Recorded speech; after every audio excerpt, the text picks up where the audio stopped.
Assalamualaikum warahmatullahi wabarakatuh. Alhamdulillahi wa kafah, wassalatu wassalamu ala rasulillahil mustafa wa ala alihi wa sahbihi wa man ihtada amma ba'd. Puji syukur kita panjatkan atas kehadirat Allah Subhanahu wa taala sehingga pada hari ini saya masih diberikan kesempatan untuk memenuhi UTS MK Psikologi Pendidikan. Salawat bertakaikan salam tercurahkan kepada baginda kita, suri tauladan kita. Semoga apa yang kita panjatkan dan juga doakan, semoga kelak di akhirat nanti kita diberikan syafaat oleh beliau. Amin ya rabbal alamin. Selanjutnya saya akan menjelaskan pemahaman saya tentang psikologi pendidikan.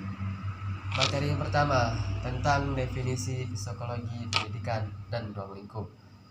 Psikologi terdiri dari atas kata psyche yang artinya jiwa dan logi artinya ilmu.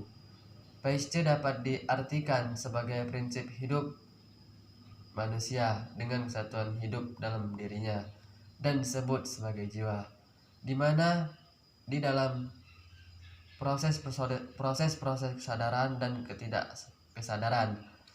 Secara sederhana, psikologi disebut sebagai ilmu jiwa.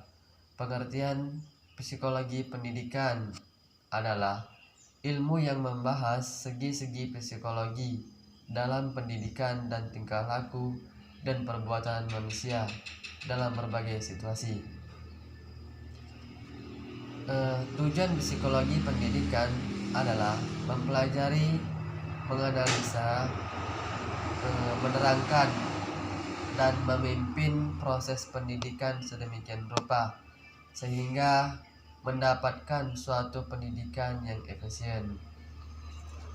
Selanjutnya, materi kedua, gejala fungsi mengenal. Pengamatan adalah proses mengenal dunia luar dengan menggunakan indera. Indera dibagi menjadi 8, yaitu penglihatan, pendengaran, keseimbangan, pembau, vital, pengecap, praba, dan kinestesi. B.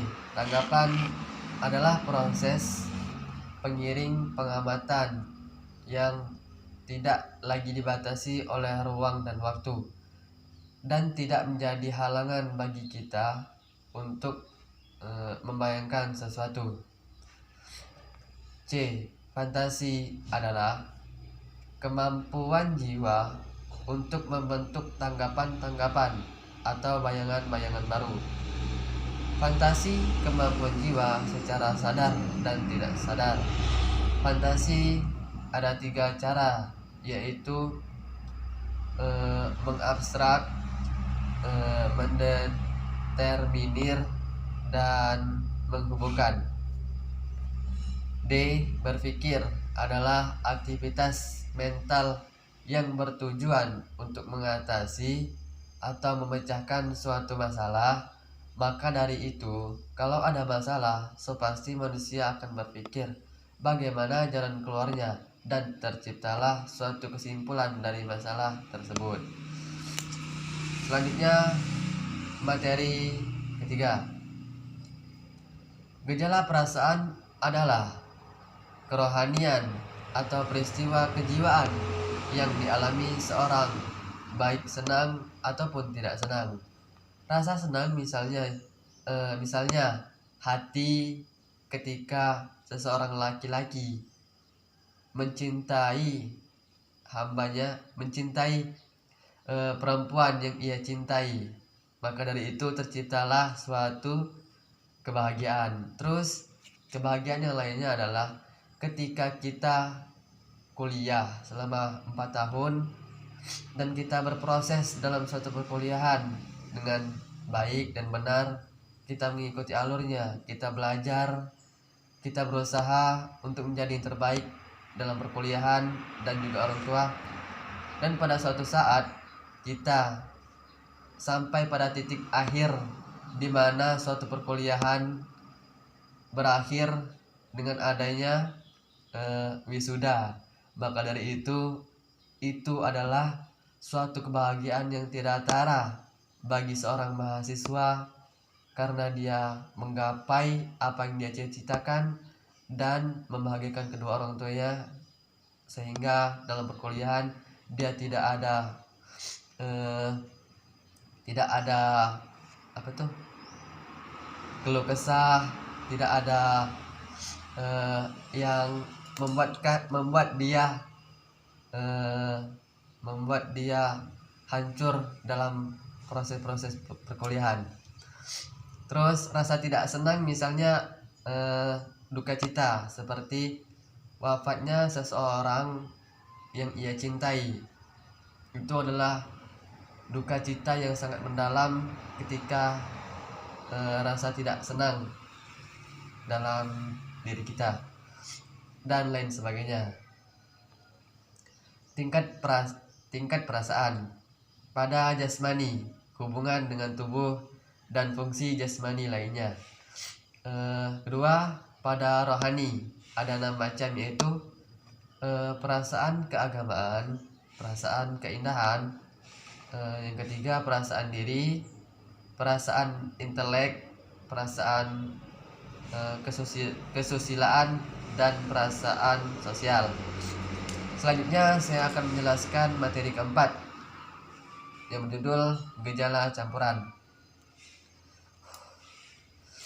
A. Sugesti adalah pengaruh jiwa atau perbuatan seseorang sehingga pikiran, perasaan, dan kemauan terpengaruh, dan begitu orang mengakui dan meyakini apa yang dikehendakinya.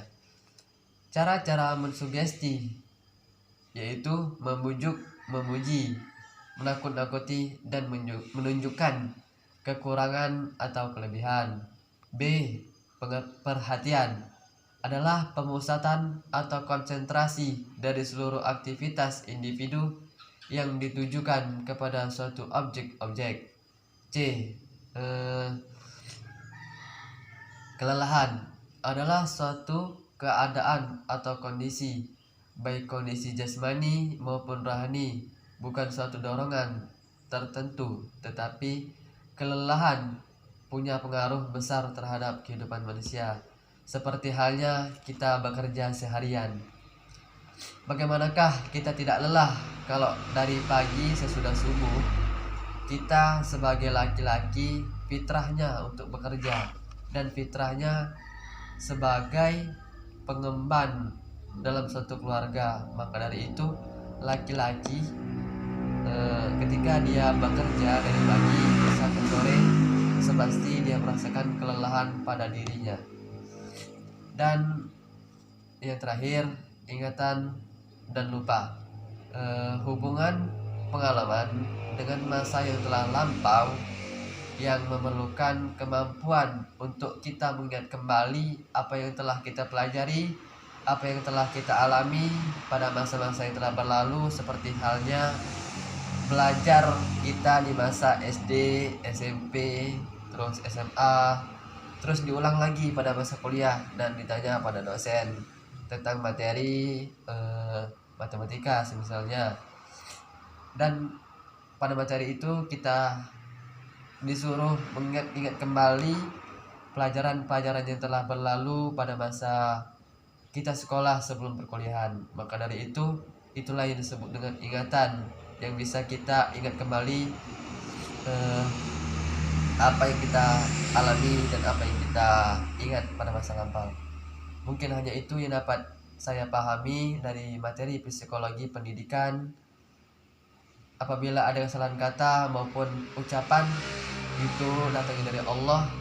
Apabila ada kesalahan kata juga mungkin dari kemudahan saya sendiri. Terima kasih sebelumnya. Saya akhiri. Kejujuran, kebenaran, dan keadilan. Allahumma mu'afiq ila aqwamit thoriq. Wassalamualaikum warahmatullahi wabarakatuh.